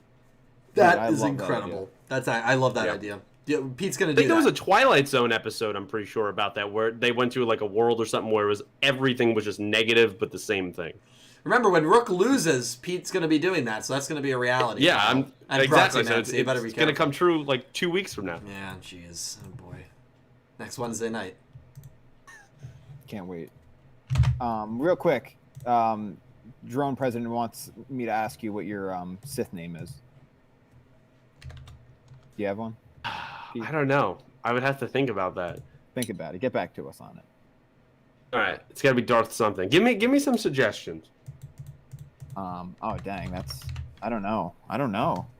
We'll come back to it. We have another $5 from Goosey Q, sending his thing, sending positive vibes and kindness to everyone, and keep things PG, positively Goose. You love it. You love to see it. Yeah, I love to see it. Goose, I love you, dude. Thank you so much for the positive vibes, for the positive energy, and for the donation. Yeah. Oh, could I say one thing? Yeah. Alan Wilkinson goes, yeah, in the negative version, do the comments steal Pete's money? Imagine if the donations actually took my money instead of giving it. We can set that up, bro. We can set that up. Oh my god. This could be a mess. I have that's a good model. I purposely have my cursor right on Nick T's face. Dude, I hate you. It makes for good quality. Oh, Pete, look out. I'm gonna kill you. Pete, look out, dude. Oh. What? This show is lost. I'm gonna kill you. Bro, it's Minecraft. Calm down. Please stop. Please. Stop. Oh Lord. You know what? You watch the episode, you come into the episode, and you stay for the shenanigans. I can't. I'm done.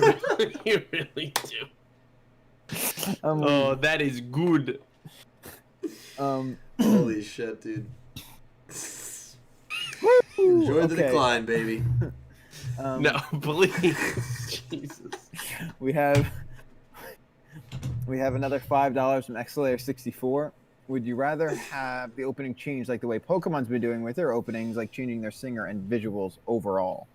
Yeah, I would be fine. Yeah. That actually sounds pretty cool, X-Slayer. I mean, how do you guys feel about the opening? I feel like I've talked about the opening quite a bit. How do you guys feel about it? I like the opening, but I want it to change. I need something fresh. I preferably, honestly, buy use Sasuke. Yeah, get him back. Yeah, I'm fine with that. He's great. He's phenomenal. He can do every opening. I would love to see more from him, but I do want to see something fresh and new, or at least a different take on this song. Like we've seen different singers singing the ending, and that's all fun. But the visual for that stayed the same pretty much. Like, I would love a new visual and maybe at least some new singers for the opening, if not a new song entirely. Yeah. Pete? It's a great song.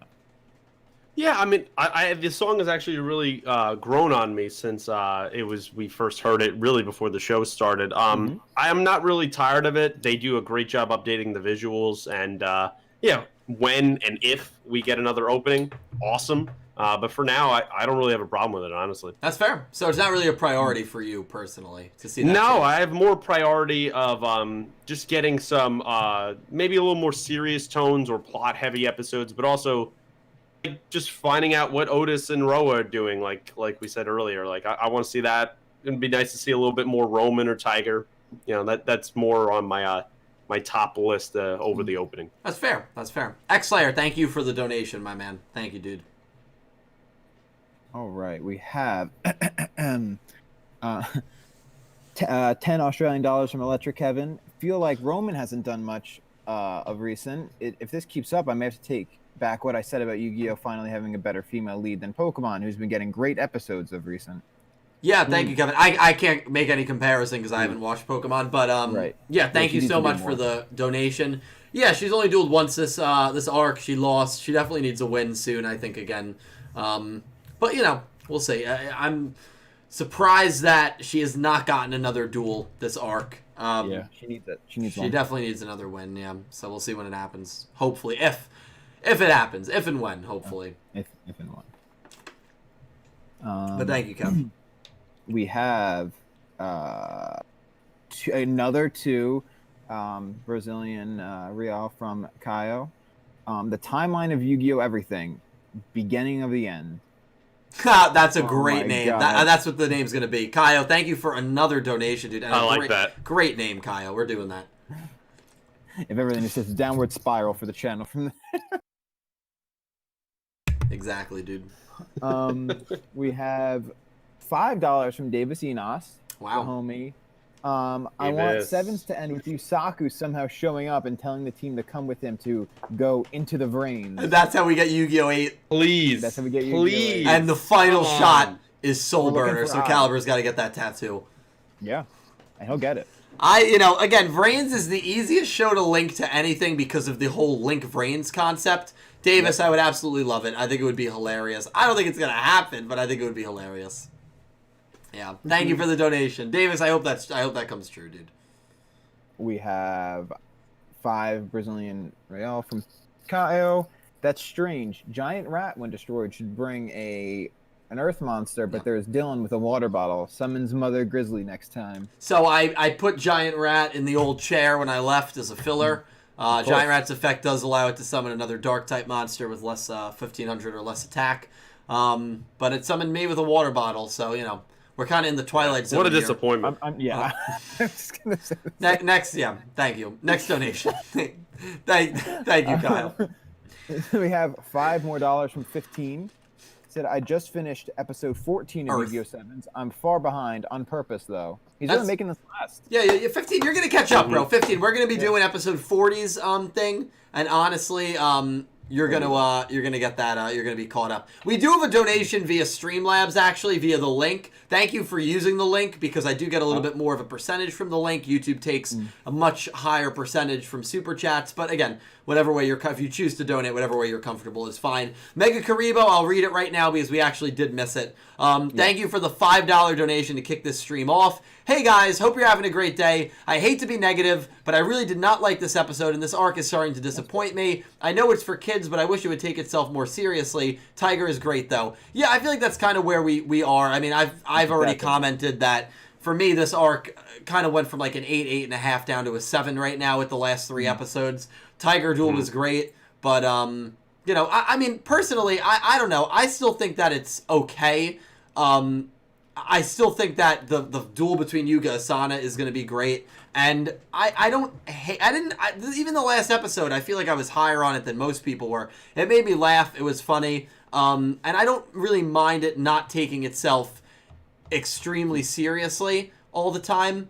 But that's just me. I mean, some people enjoy a serious show. The shows that I'm watching right now that are airing are Yu-Gi-Oh! Sevens and Jujutsu Kaisen, and obviously the tones of those shows couldn't be more different. And so I don't really mind having a more lighthearted in nature show. Having more serious episodes like Tiger Caterpillar is great. I think that was awesome. I know Pete loved that episode, and it was the first time we've seen 2 serious characters. But yeah, I didn't love the Sebastian Chicago episode.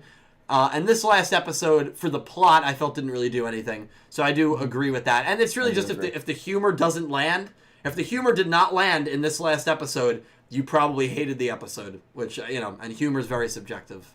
So I get it. But Mega Karibo, thank you for the donation. And I'm hoping that the arc ends strong. Neil versus Yuga ended very strong. I'm hoping Yuga versus Asana, whenever it is, whether it's at 39 or not, I'm hoping it does the same. Yeah. I felt bad for a second because Shiose commented a frowny face, and then she said, Shiose loves this arc. You're absolutely allowed to love it. Well, actually, of course. And Shiose just said something that I can definitely agree with. Right. I think I don't mind, like, another anime that I love. One of my favorite animes, I've got posters all over in my basement, is Psycho-Pass. Yeah. Psycho-Pass is a very dark, adult anime. For any of you that have watched it, I mean, it's completely different than, I would say, any Yu-Gi-Oh, not just Sevens. So I don't know. There's part of me that enjoys putting on the show, and just for 20 minutes, just being able to kind of laugh and not taking itself seriously. At times, I mean, I prefer the overall story to still be solid and still be serious, which I think it is. But I think that definitely the last 3 episodes, not including the Tiger one, was a little bit of a downer for me compared to where it started. But that's not to say it can't come right back up in the Rook versus Dove episode, which I have my reservations about. But, I don't think there's any issue with that dichotomy. Is that the word, Nick T? I don't even know what you're talking about. I have no I couldn't idea even like pull what from you're going for context on that what you were one. trying to say. Yeah, I just ruined my keyboard. I just spit water all over my keyboard. My screen, because I was watching you through the stream, and it was delayed, and I just see water shooting. Yeah, my keyboard's fried, dude. I mean, Oh, I can't wait to see that. yeah, my keyboard's fried, dude. I really hope not. Yeah, I don't know. It's not looking good. Dichotomy. Yeah, is that the word? I don't know. Dichotomy. maybe. I guess. I mean, I don't know. I don't know if it works in that context, Like- but I'll give it to you. It's my Hey, spoonerisms. sure, we'll give you that. It's my spoonerisms. I'm sorry, guys. Okay. Let's just go into Dove versus Rook because I feel the amount of donations you guys gave. We've been doing donations for an hour. You guys are absolutely nuts, and we will get to all of them. Let's just go into what we were gonna go into Rook versus Dove. We got to text and make our predictions, so we're gonna do that. Well, you get your predictions ready. I'm going to pull up the summary. So if you do not like spoilers, now's your chance to get off the video. Get off the stream, I should say. Get off. So I just commented what the duel is in the chat. Here's the episode. Thank you, Nick T. Here's the episode 37 cast list. Ku. Feeling responsible for leading his friends into Schwer's trumpet duel competition, Trap, Rook challenges him to a duel. However, Schwer tells him that he'll be facing Dove Rap the Pigeon instead. The cast is Yugioh, Rook, Gakuto, Roman, Kaizo, Asana, Schwer, Dove Rap, extras. Interestingly enough, no Ranze and Rinnosuke, even though they're clearly there, you would imagine. And no Galliant, who's probably still unconscious. So that's kind of interesting. But that's it. Make sure you email your picks to that link, and let me know when you're ready to pick. I got my pick ready. I got my pick ready. Pete, you ready? Yeah, I'm ready. 3, 2, 1, send. Yeah, I was gonna put something like that. Oh, Me boy. too. Oh, boy. Right? Like, that's how I feel. Well, Yeah. Pete, why don't you Right? start us off? Who are you picking, Rook or I'm picking Dove? Rook, and I wrote in the chat, Rook, right? Like, I mean, are we really going to let this pigeon who can't even speak win? I mean, and this is Rook's first loss. I just don't see it happening. Although, I fear that it actually can, and that's what I don't like. Yeah, that's the insanity of Yu-Gi-Oh! Sevens. Caliber's picking Rook. He sent me in his pick. I am also picking Rook. I'm picking Rook just out of hope. Not necessarily that I'm convinced he's going to win, but I also feel like for the plot, he kind of needs to win. We know this is a checkpoint. If this arc really is coming near its end, don't they need to win to progress to get to the secrets of Goha Machine Cavalry Club? I just think that that's what needs to happen unless they do something where Rook loses and, in the distraction, Yuga sneaks around and is able to get to where he needs to get to, which is exactly what happened with Sebastian Kaizo and Chicago. But if they do that trope again 3 episodes after they just executed it pretty well, that's going to feel very repetitive and a little cheap. Yes. So I don't think they're going to do that because at the end of the day, it is a very tight written show when it comes to its main plot. And, I don't know. The show just at times is insane. And this just seems like one of the meme insane tricks that they could pull out with the pigeon beating Rook. But also for Rook's character, this is one of Rook's most important duels if you really think about it, which is funny in its own right. But Rook was made to look a fool. The pigeon was the one that set all of this in motion. So Rook has a lot on a personal note riding in this duel. I just don't think he can lose. I really don't think he can lose, man. But I don't know. This is the toughest Rook duel since Rook versus Yugioh.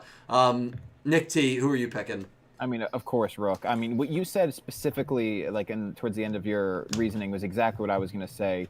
I mean, other than the fact that it would be ridiculous if he lost for whatever reason, like losing to a pigeon, Rook actually does, oddly enough, have some kind of stake in the duel. Like, he was tricked Let's not by overlook the pigeon, that. and he's actually mad at the pigeon, which is hysterical. But it's reason enough. It's a motivation enough for him to try to pull this out and just win. I mean, that's the only way to say it. He has to win. I will be watching Friday night with bated breath. I mean, I really will be. Bated breath. I will be praying. I trust in Rook, but I don't know.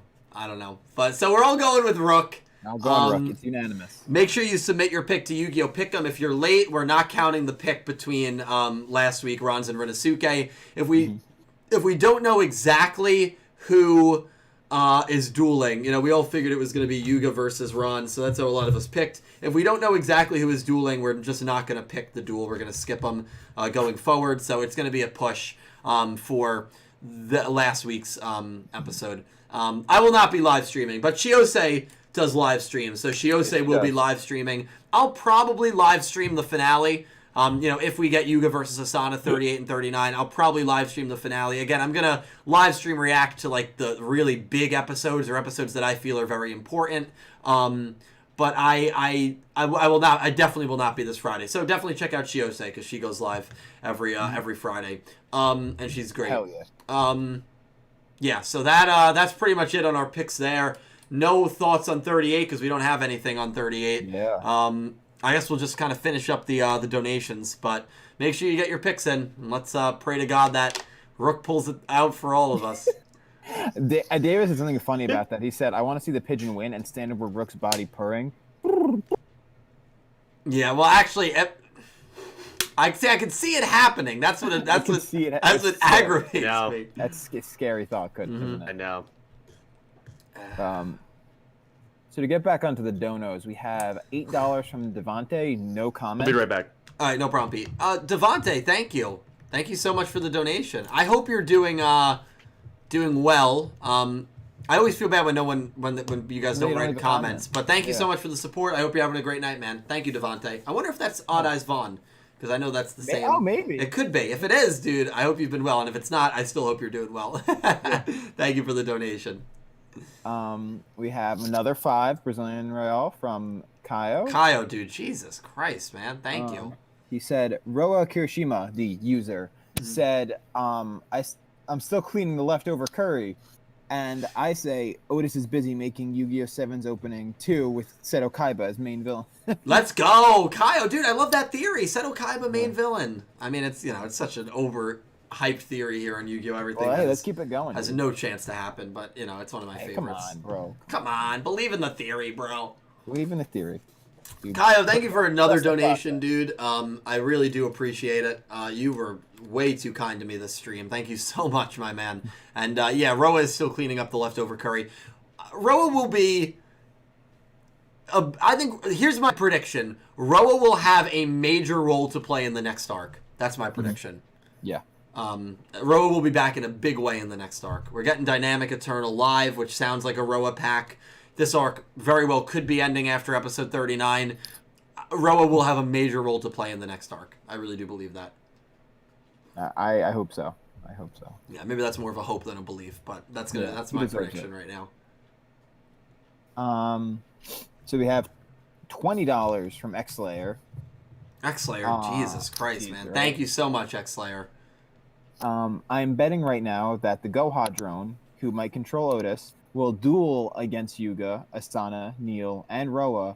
Then there might be a new Maximum monster if they want to promote the second Maximum set. Yeah, that's actually a crazy theory, X-Slayer. That'd be huge. That would be huge. I'll never forget when in that opening scene, they showed Yuga, Rook, Roman, and Gakuto all sitting in a mecha, controlling a mecha, and that very well could have just been symbolism, but maybe there is some sort of dueling mechanic based, like an extra Maximum style that will allow you to like kind of control your monster or actually become your monster, and that's like Super Maximum or something like that, and that's what that opening hinted at, that first intro in the very first episode. I don't know, but that would be cool, and that's kind of what X-Slayer's, I think, saying there a little bit. But that would be amazing. I think that if we do get a new arc from episodes 40 to 52 before we lead into, well, I would believe a true new season, I think that will be the 3 characters we've gotten so far, the villains of the arcs, Roa,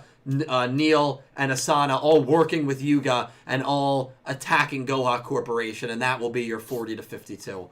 That's what I think could very well, which I don't know how I'd feel about that, but I think that could be where they're headed, to be honest. I like that. I like that a lot.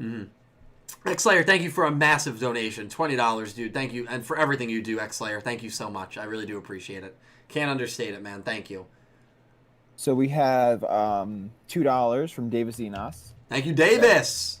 Also, and then in all caps, they couldn't give Ron's the W. I was livid, LOL. I know they couldn't give Ron's the dub. That's all right. Draw no result. I don't want to see hashtag L for Luke, Shioshe. Get out of here with that. Do not bring that energy into here, Shioshe. L for Luke. Oh God. That's been trending in your chat, by the way. I think Shioshe is the one that got it trending. Probably. I'll be silently watching with you, Shioshe, on Friday. Just know I'll be crying if if Luke loses. That innocent smile there. We already lost Calibro from the stream. We're gonna lose Pete. It's fun that you said that at that moment because Calibro finally got texted in his. His pick's not gonna count. He texted in too late. He was gonna pick Dove if we all picked Dove. I know it. But Davis, thank you for the donation. Okay, cool. We have another 5 real from Kaio. Jesus, man. Thank you, Kaio. My God. Ranze and Rinnosuke don't speak because they're too busy simping for Yuga and Roman. Yeah. Also, Pigeon uses Maxim and Pride on the Winged Devil. Yeah. That's a great name. But Kaio, isn't it kind of, and Nick T, isn't it kind of weird? Great point, Kaio, and thank you for another donation. Isn't it kind of weird that Ranze and Rinnosuke are not speaking in this episode?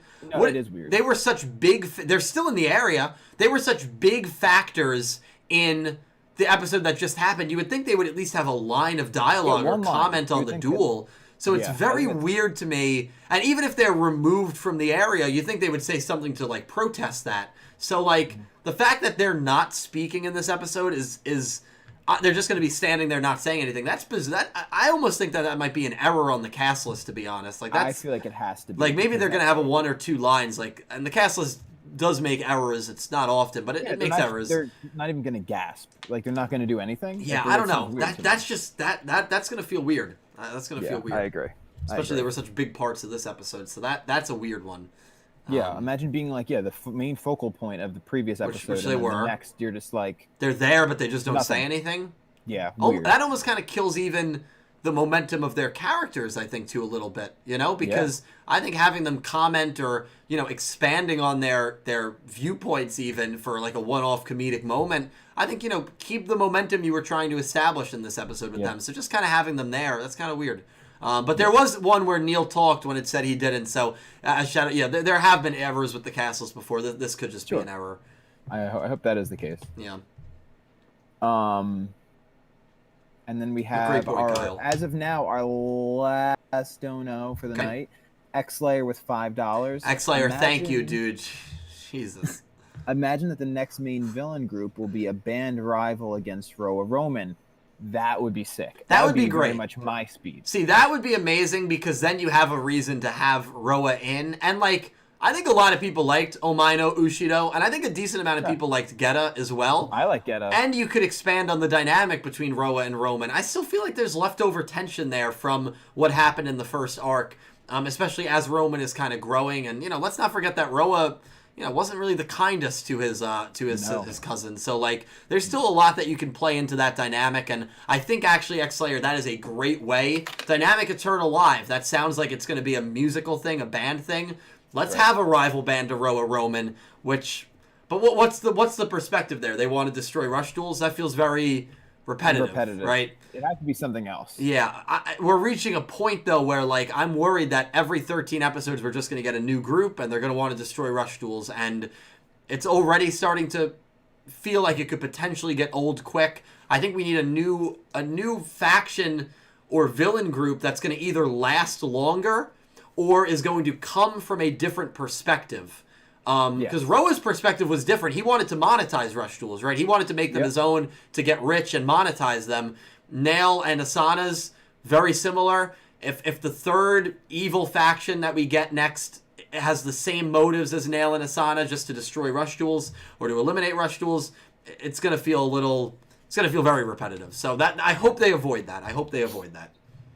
And that's a tricky situation to be in because they're burning through these groups very quickly, right? You introduce a group, you introduce a character, 13 episodes later, it's resolved. So that they're kind of having to balance a very tricky pace here. The show's been very tightly written, in my opinion. So we'll see how they do it. I don't really have any worries about it, but yeah, it'll be interesting. Yep. Great. So I think that'll... Oh, yeah, one more. Another $5 from 15. 15, thank you so much, my man. Do you think Kite from Yu-Gi-Oh! Zexal can beat Declan from Arc 5 in a duel? Yeah, absolutely. I think that whenever you have two rivals dueling, I think it's pretty 50-50. While Reiji is a great duelist, Kaido has a longer track record in his duels, and Kaido, I think, has a better pedigree. At the end of the day, Reiji did lose to Yuya. Kaido never lost to Yuma. I mean, his pedigree, and I think the only reason he lost to Tron was, his brother was there to kind of play, Tron did some dirty tricks in that duel. Kaido is just a phenomenal duelist, in my opinion, one of the best in the universe. I think that I think he would have the advantage, but I wouldn't count Reiji out. But it would be a good duel. But great question. I like that hypothetical. I love random hypotheticals. 15. Thank you for the donation, my man. And then another 10 from X Slayer. It's like Pete always says. You're not going home. Yeah, you're not going home. X Slayer, thank you, dude. You can't go anywhere. Yeah, Jesus maybe Christ. Goha, or wait.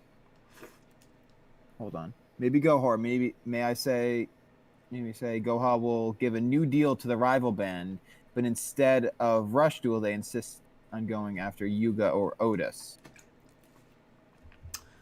Like specifically after them instead of the destroying Rush Duels? I'm not sure what you mean there. Yeah, so I guess instead of going after Rush Duels as a concept, they would literally just try to kill Yuga. Kill or capture, I suppose. Yeah, I would, but I mean, they've already captured him in this arc. With Asana's help. So I would think that X Slayer is probably implying a more vicious thing where they probably go to more, or maybe going to kill Yuga would probably be a little too extreme for the tone of the show. But going after Otis and trying to kill Otis, that's a little more. I think they could do that and get away with that. Sure. Yeah. So, but even I would say even now, like, yes, they're captured, but are they really? They still have their dual discs. Like, if you're really going to capture them for real, like, actually, like, jail them and take away the... Yeah, it's Yu-Gi-Oh! Capture. Yeah, that's a good point. It's also the philosophy of that school, and they're more about, hey, if I am challenged, I have to accept the duel. That's right. Yeah. That's Exactly. right. Yeah. Well, X-Slayer, it's a good point, man, and, we'll be back next Wednesday to analyze everything Yu-Gi-Oh! Sevens. I do want to reiterate that this weekend, there is going to be a delay. Not killing him, but lure him in and try to force him to remove Rush Duels. Yeah, I guess maybe kidnap him or capture him, as Nick T said. Yeah. So that makes sense, X-Slayer. If they could do something like that, that's definitely way more of an angle that they could take rather than, trying to exterminate him. Just because he is so young, I don't think they would go down that, especially with the tone of Sevens. I don't think they'd go down that route. I don't think they should. It would feel a little out of place, I think. So...